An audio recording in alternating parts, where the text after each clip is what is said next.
إن الحمد لله نحمده ونستعينه ونستغفره ونعوذ بالله من شرور أنفسنا وسيئات أعمالنا من يهده الله فلا مضل له ومن يضلل فلا هادي له وأشهد أن لا إله إلا الله وحده لا شريك له وأشهد أن محمدا عبده ورسوله يا أيها الذين آمنوا اتقوا الله حق تقاته ولا تموتن إلا وأنتم مسلمون يا أيها الناس اتقوا ربكم الذي خلقكم من نفس واحدة وخلق منها زوجها وبث منهما رجالا كثيرا ونساء واتقوا الله الذي تساءلون به والأرحام إن الله كان عليكم رقيبا يا أيها الذين آمنوا اتقوا الله وقولوا قولا سديدا يصلح لكم أعمالكم ويغفر لكم ذنوبكم ومن يطع الله ورسوله فقد فاز فوزا عظيما أما بعد فإن أصدق الحديث كتاب الله وخير الهدي هدي محمد صلى الله عليه وسلم وشر الأمور محدثاتها وكل محدثة بدعة وكل بدعة ضلالة وكل ضلالة في النار. Nous continuons par la grâce d'Allah subhanahu wa ta'ala et sa permission. Ces assises dans lesquelles nous lisons les paroles d'Allah tabaraka wa ta'ala et nous essayons d'en tirer quelques explications essentielles. Nous en sommes à Surat al-Baqarah, verset 99. A'udhu billahi minash shaytanir rajim. Wa laqad anzalna ilayka ayatin bayyinatin wa ma yakfuru biha illa al-fasiqun. Allah Ta'ala dit dans le sens des versets: et très certainement, nous avons fait descendre vers toi des signes évidents, et seuls les pervers n'y croient pas. Allah Ta'ala dit à son prophète, Muhammad sallallahu alayhi wa sallam, qu'il a fait descendre sur lui les signes évidents, par lesquels les gens peuvent atteindre la guidée. Pour celui qui cherche la guidée, bien sûr. Au contraire de celui qui ne cherche pas la guidée, alors pour cela, la preuve sera établie contre eux. Ces signes bien évidents qui démontrent et éclaircissent, qui sont un guide vers la vérité bien claire, elles sont arrivées à un degré de clarté que personne ne peut s'empêcher de les accepter et de les suivre, sauf celui qui a dévié et qui s'est égaré de l'ordre d'Allah tabaraka wa ta'ala et qui est sorti de l'obéissance d'Allah tabaraka wa ta'ala et qui s'est enorgueilli envers son Seigneur. Puis il dit subhanahu wa ta'ala: Awa kullama ahadu ahdan nabadahu fariqum minhum bal aktharuhum la yu'minun. Faudrait-il chaque fois qu'ils concluent un pacte qu'une partie d'entre eux le dénonce? C'est que plutôt la plupart d'entre eux ne sont pas croyants.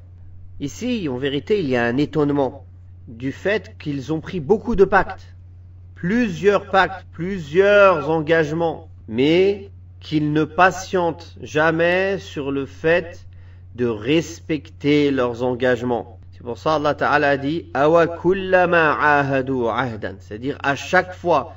Ici, cela prouve que c'est répétitif. À chaque fois qu'ils ont pris un pacte, à chaque fois ils l'ont rompu et ils ne l'ont pas respecté. Pour quelle cause?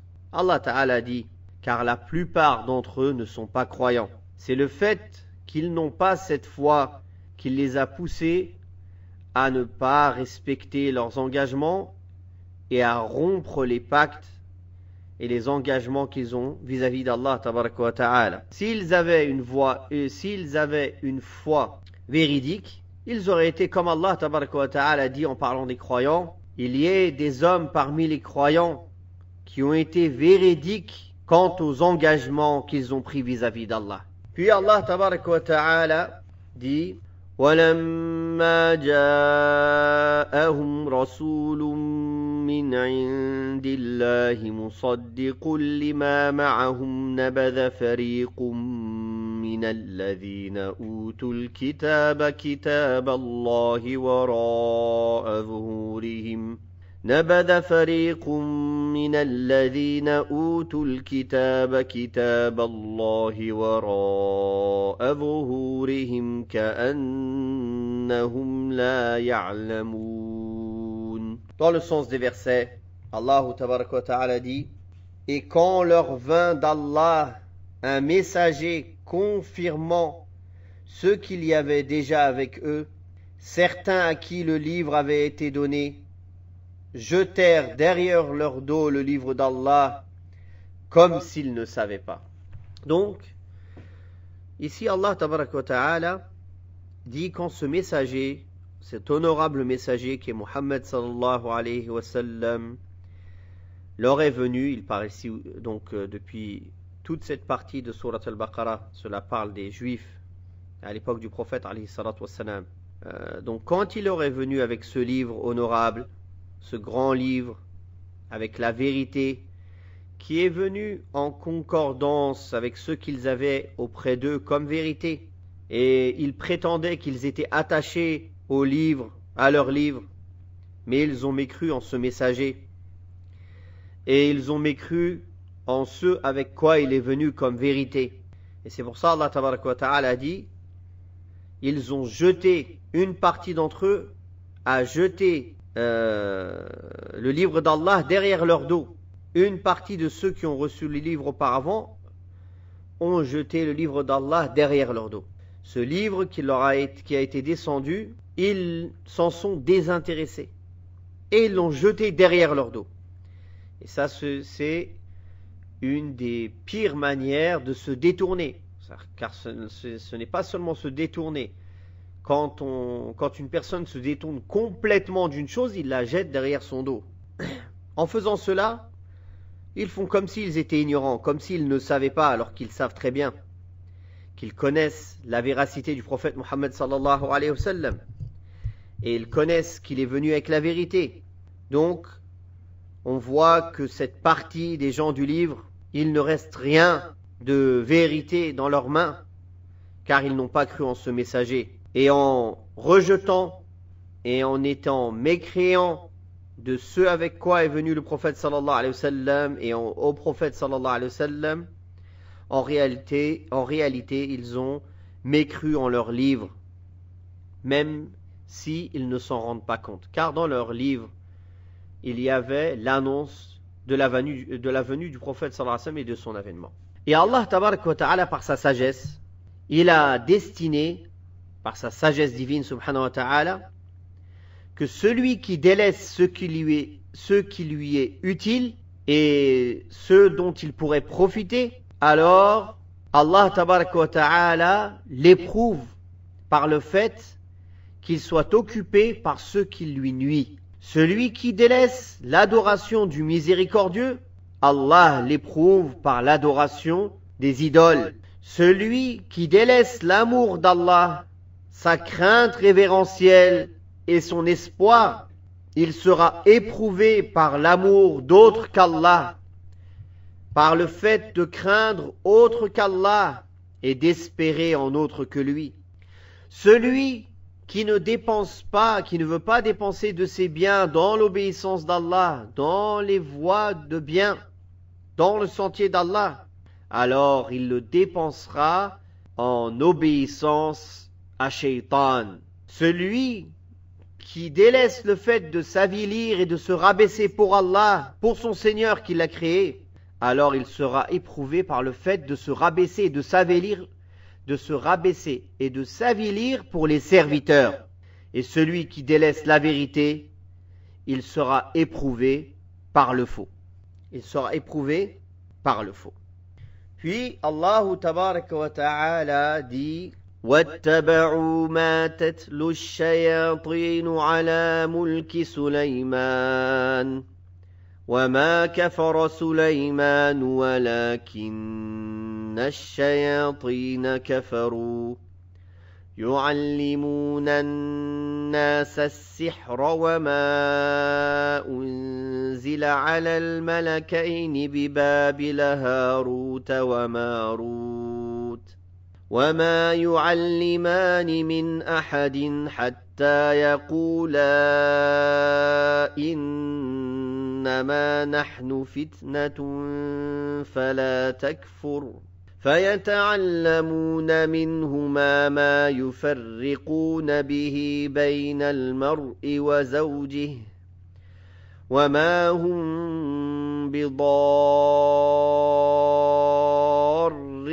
به من أحد إلا بإذن الله ويتعلمون ما يضرهم ولا ينفعهم ولقد علموا لمن اشتراه ما له في الآخرة من خلاق ولبئس ما شروا به أنفسهم لو كانوا يعلمون. Donc ce long verset où Allah tabaraka wa ta'ala dit dans le sens: et ils suivirent ce que les diables racontent contre le règne de Sulayman, alors que Sulayman n'a jamais été mécréant, mais bien les diables. Ils enseignent aux gens la magie, ainsi que ce qui est descendu aux deux anges Harut et Marut à Babylone. Mais ceux-ci n'enseignaient rien à personne qu'il n'ait d'abord dit: nous ne sommes rien qu'une tentation, ne sois pas mécréant. Ils apprennent auprès d'eux ceux qui sèment la désunion entre l'homme et son épouse. Or, ils ne sont capables de nuire à personne qu'avec la permission d'Allah, et les gens apprennent ce qui leur nuit et ne leur est pas profitable. Et ils savent très certainement que celui qui acquiert ce pouvoir n'aura aucune part dans l'au-delà. Certes, quelle détestable marchandise pour laquelle ils ont vendu leurs âmes, si seulement ils savaient. Donc Allah subhanahu wa ta'ala parle ici encore du même peuple qui est nommé depuis le début. Quand ils ont jeté le livre d'Allah derrière leur dos, qu'est-ce qu'ils ont fait? Ils ont suivi ce que les diables racontent au sujet de Sulayman comme mensonge. Qu'est-ce qu'ils racontent? Ils disaient que Sulayman, alayhi salatu wassalam, il a eu cette grande royauté qu'il a eue parce qu'il s'adonnait à la sorcellerie. A'udhu billah. Donc ils ont menti sur ce noble prophète, alayhi salatu wassalam, en lui attribuant qu'il faisait de la mécréance. Donc quand ces Satan, ces diables ont sorti la sorcellerie et ont voulu enseigner et transmettre la sorcellerie autour d'eux, ils ont prétendu cela. Et en cela, ils ont menti. Car Sulayman, alayhi salatu wassalam, c'est un prophète d'Allah, subhanahu wa ta'ala, bien guidé. Il ne s'adonne pas à la sorcellerie, mais il a des miracles qui viennent de la part d'Allah, subhanahu wa ta'ala. Donc Allah leur a répondu: Wama kafara Sulayman. Sulayman n'a pas mécru, c'est-à-dire en apprenant la sorcellerie. Il ne l'a pas apprise. Walakinna ash-shayatin kafaru. Mais c'est les diables qui ont bel et bien mécru. En apprenant la sorcellerie et en enseignant la sorcellerie aux gens, tout en leur faisant croire que Sulayman alayhi salatu wassalam s'adonnait à la sorcellerie. De même donc, les Juifs ont suivi cela, cette sorcellerie, et ils ont suivi ce qui a été révélé aux deux anges qui étaient à Babylone, Harut et Marut, sur les terres d'Irak. Harut et Marut étaient deux anges qu'Allah tabaraka wa ta'ala a envoyés pour éprouver les gens, pour les tester. Ils enseignaient la sorcellerie aux gens, mais avant cela, ils les mettaient en garde. Jamais ils leur enseignaient avant de les conseiller, avant de les enjoindre, avant de les mettre en garde, en leur disant: attention, nous sommes une tentation, nous ne sommes qu'une tentation, une épreuve. Ne sois pas mécréant, c'est-à-dire en acceptant d'apprendre la sorcellerie, tu auras choisi de vendre l'au-delà contre ce bas monde. Tu seras mécréant. Donc ces versets sont une preuve que ceux qui s'adonnent à la sorcellerie sont des mécréants et ne sont pas musulmans. Même si ils font 1000 fois le pèlerinage et prient toute la nuit et toute la journée et jeûnent tous les jours. Car la sorcellerie est un annulatif de l'islam. Donc, ces deux anges-là étaient une épreuve. Et eux, ils n'ont pas fait un péché en cela. Eux, ils n'ont fait que pratiquer ce qu'Allah leur a ordonné. Les anges ne sont pas responsables de leurs actes. Ils ne sont pas jugés. Ce sont les hommes et les djinns qui sont jugés, qui vont au paradis ou en enfer. Les anges ont été créés pour des tâches précises. Chacun fait son devoir. Et le devoir de ces deux anges-là était de tester les gens par ce test-là. Donc eux, ils n'ont aucune faute en cela. Ils ont obéi à Allah tabaraka wa ta'ala en venant tester les gens et en les mettant en garde. Ceux qui sont tombés dans la tentation et ont accepté, ils l'ont accepté de plein gré et en connaissance de cause. Alors les shayatin, les satans, ils n'ont pas fait cela, ils ont menti. Car les anges, ils testaient les gens par la volonté d'Allah, mais ils les conseillaient. Ils leur expliquaient que celui qui choisit cela sera mécréant. Mais les shayatin, non. Les diables, ils disaient ça, c'est la manière de Sulayman. C'est comme ça qu'il a eu un grand pouvoir. C'est comme ça qu'il a eu une grande royauté. Et les juifs, ils ont suivi cela. Ils ont préféré laisser ce qu'ils avaient de livre d'Allah. Ils l'ont jeté derrière le dos. Et ils ont suivi cette sorcellerie en prétendant, comme les shayatin ont prétendu, que Sulayman, alayhi salam, il a eu cette grande royauté parce qu'il s'adonnait à la sorcellerie. Donc les shayatin ont trompé les gens avec ces mensonges sur Sulayman alayhi salatu wassalam. Et Allah tabaraka wa ta'ala exprime après cela, il explique certains méfaits de cette sorcellerie en disant, ils apprennent de ces deux anges ce avec quoi ils divisent entre l'homme et son épouse. Allah subhanahu wa ta'ala a fait que l'homme, que l'amour et l'affection qu'il y a entre les époux est quelque chose d'énorme. Allah ta'ala dit dans le sens des versets qu'il a mis entre eux de l'amour et de la miséricorde. Donc, ceci prouve que cette sorcellerie, elle est réelle, elle existe, et qu'elle nuit, mais par la volonté d'Allah subhanahu wa ta'ala. Allah a voulu que cette sorcellerie existe. Et Allah a voulu tester les gens par cette sorcellerie, entre ceux qui vont s'y adonner, entre ceux qui vont y avoir recours en allant voir les sorciers, et entre ceux qui vont la rejeter et mettre leur confiance en Allah et n'avoir peur et espoir qu'en Allah tabaraka wa ta'ala. Donc cette sorcellerie, elle nuit. Cette sorcellerie, elle existe, elle est réelle, mais elle ne sort pas de la volonté d'Allah. La volonté d'Allah, elle est de deux sortes. La volonté universelle et la volonté légale, religieuse. La volonté universelle, c'est celle qui est liée à sa décision subhanahu wa ta'ala de toute chose qui se passe dans l'univers par sa volonté. Que ce soit en bien ou en mal. Car Allah a laissé les créatures libres de choisir sur cette terre. Mais il sait ce qu'ils vont choisir. Et il sait leurs conséquences. Dans la volonté universelle, il se passe des choses qu'Allah n'aime pas et n'agrée pas. Comme il se passe des choses qu'Allah aime et agrée. À la différence de la volonté religieuse et légale, pour laquelle, c'est-à-dire quand c'est seulement dans ce qu'Allah aime et agrée. La volonté universelle, elle va arriver quoi qu'il arrive. Alors que la volonté religieuse, il se peut qu'elle arrive ou non. Par exemple, Allah a ordonné de faire salat.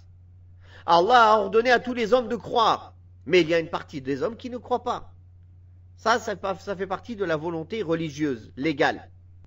Donc, cette sorcellerie, elle a de l'effet, elle nuit par la volonté universelle d'Allah. Allah n'aime pas cette chose. Allah a interdit cette chose. Mais elle ne sort pas de la volonté d'Allah subhanahu wa ta'ala. Et personne parmi les musulmans n'a nié ce type de volonté, sauf Al-Qadariyya, la secte de Al-Qadariyya, qui disent que les serviteurs, ils créent leurs propres actes.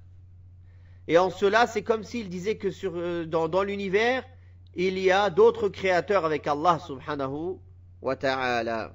Et ils prétendent que les serviteurs ont leur propre volonté qui est indépendante de la volonté d'Allah tabaraka wa ta'ala, qu'ils l'ont sorti de la capacité et du pouvoir d'Allah et de sa destinée subhanahu wa ta'ala.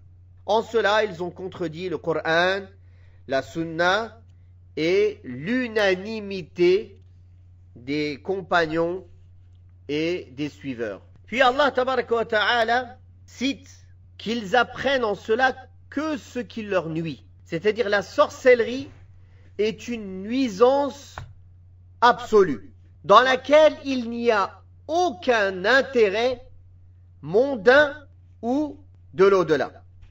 Car il y a certaines interdictions, certaines choses qui sont interdites en islam, dans lesquelles il y a une part d'intérêt, mais la part de mal est plus grande. Donc Allah tabaraka wa ta'ala l'a interdit. Comme Allah tabaraka wa ta'ala, quand il parle du vin et des jeux de hasard, il dit, il y a en elle un grand mal et il y a du bien pour les gens. Mais leur mal est plus grand que leur bien. Donc les ulama ont expliqué, il y a du bien, c'est-à-dire certains ils commercent avec, ils gagnent de l'argent avec, certains ils trouvent un certain goût, un plaisir, je ne sais quoi. Ils peuvent considérer cela comme un bien, mais la part du mal est beaucoup plus grande. Donc c'est pour cela que cela a été interdit. À la différence de la sorcellerie, qui est un mal pur, absolu, dont il n'y a aucune utilité, à part faire du mal aux autres. Et c'est pour ça que les savants ont classifié les interdictions et les obligations. Les interdictions, les choses qu'Allah a interdites, elles sont de deux sortes. Un mal absolu ou un mal prépondérant. C'est-à-dire quand on dit un mal absolu dans lequel il n'y a aucun bien. Un mal prépondérant, quelque chose dans lequel il y a une part de bien, mais son mal est plus grand. C'est pour ça qu'Allah l'a interdit. Donc tous ceux dont le mal est supérieur au bien, ou bien dont le mal est absolu, l'islam l'a interdit. De même, tous ceux dont le bien est absolu, ou bien le bien est prépondérant, l'islam l'a légiféré ou autorisé. Puis Allah tabaraka wa ta'ala dit, en finissant ces versets, que les Juifs ont bien su que celui qui va préférer la sorcellerie au gain de l'au-delà, alors il n'aura aucune part dans l'au-delà. Il n'aura que les châtiments. Mais ils n'étaient pas ignorants en vérité. Ils savaient cela. Mais ils ont fait comme s'ils étaient ignorants. C'est pour ça qu'Allah tabaraka wa ta'ala a dit, en parlant d'eux, certes, quelle détestable marchandise pour laquelle ils ont vendu leurs âmes, si seulement ils savaient. Non pas parce qu'ils sont ignorants, si seulement ils savaient d'une science utile, d'une science qui laisse des fruits, d'une science qui pousse à faire des actes, contrairement à eux. Contrairement à eux. Puis on finit le verset où Allah tabaraka wa ta'ala dit, dans le verset 103, وَلَوْ أَنَّهُمْ آمَنُوا وَاتَّقَوْا لَمَثُوبَةٌ مِّنْ عِنْدِ اللَّهِ خَيْرٌ لَوْ كَانُوا يَعْلَمُونَ. Donc il confirme ce sens-là en disant, et si seulement ils croyaient et vivaient en piété, une récompense de la part d'Allah serait certes meilleure, si seulement ils savaient. Si seulement ils savaient d'une science certaine, et d'une science qui pousse à faire des actes pieux et à délaisser les interdits. Une science utile. On demande à Allah tabaraka wa ta'ala de nous octroyer une science utile et des actes pieux. Wallahu ta'ala a'la wa a'lam. Wa sallallahu ala Muhammadin wa ala alihi wa sahbihi wa sallam.